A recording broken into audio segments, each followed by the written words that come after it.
It's 2027 and on a Friday night, you decide to head to JB to makan. You use your phone to take the MRT to JB and then use your phone to pay for the meal in the restaurant. Then I went to a small mama shop to buy chewing gum by PayNow into the uncle. This is not a fantasy, it's a reality after the Singapore FinTech Festival on 17 November. Now of course, it's still sad cause you're heading to JB alone as you have got no friends. So, if you are confused and think, I thought this is available since early this year. then you must be a bodoh who don't head to Malaysia often yo. Before anything, you need to know what DuitNow is. DuitNow is almost like an exact copy of PayNow in Malaysia but with a little change. Kind of like how they copy our bak kut teh but make it herbally instead. How they copy our Hokkien mee but make it darker instead. How they copy our chicken rice but put in bones instead. How they copy our nasi. You anyhow say, not scared Malaysians will complain meh? Siao meh? I got say Singapore's version nicer meh?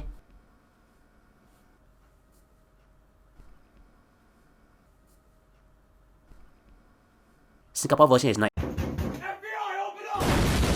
Yeah, so PayNow was introduced in 2017 and DuitNow was launched a year later in Malaysia. They work the same, and let's just say that PayNow and DuitNow are so successful. Young people nowadays will give you their mobile number when you ask for their bank account number. In fact, a youngster once asked us, isn't my bank account number my phone number? So, since March 2023, what happened is that PayNow users can scan QR codes in merchants in Malaysia to pay. Kind of like those barcodes you see outside almost every shop in Singapore nowadays. But sometimes, if you want to pay someone, or a small shop that has no barcodes, you cannot. Which brings us to this video. You can soon. Cause now, even if the person in Malaysia doesn't have a QR code for you to scan and pay, you can do a transfer to that person just by keying in his or her contact number. You might think, Why that person just doesn't want to use QR codes There are many reasons but the person might want to use a personal account don't want to use QR codes it's a small business etc. The key difference is that PayNow is now linked to DuitNow, and here's the thing it might continue to be linked to other countries. This means in the future, we might just need to bring our phone out for everything. Now, how is the conversion rate calculated? It depends on the banks but before you head to Malaysia with just your phone wait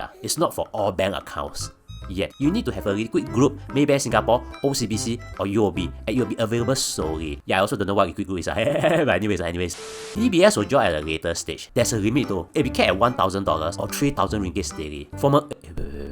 Why is it 1:3? If they dare to put it at 1:3, does that mean that the 1:3.5 will not last forever? Instead, look into the future. This is also useful if you head to Malaysia and always stay in your Malaysia's friend's house. Because now you cannot give an excuse of, I just changed $100, so I stay for free, can which is actually good because when it comes to staying in your house when he's in Singapore, he cannot use the same excuse so maybe he'll just bring in 2.5 more friends because 3 is to 1 Of course, we're all happy that technology has made things so much more convenient that robbers nowadays might need to go SkillsFuture to upgrade their skills since people aren't carrying cash. But here's the thing. Imagine one day you're in JB alone with your phone and your passport, and then there's a bank outage. Good luck, man, my dearest friend.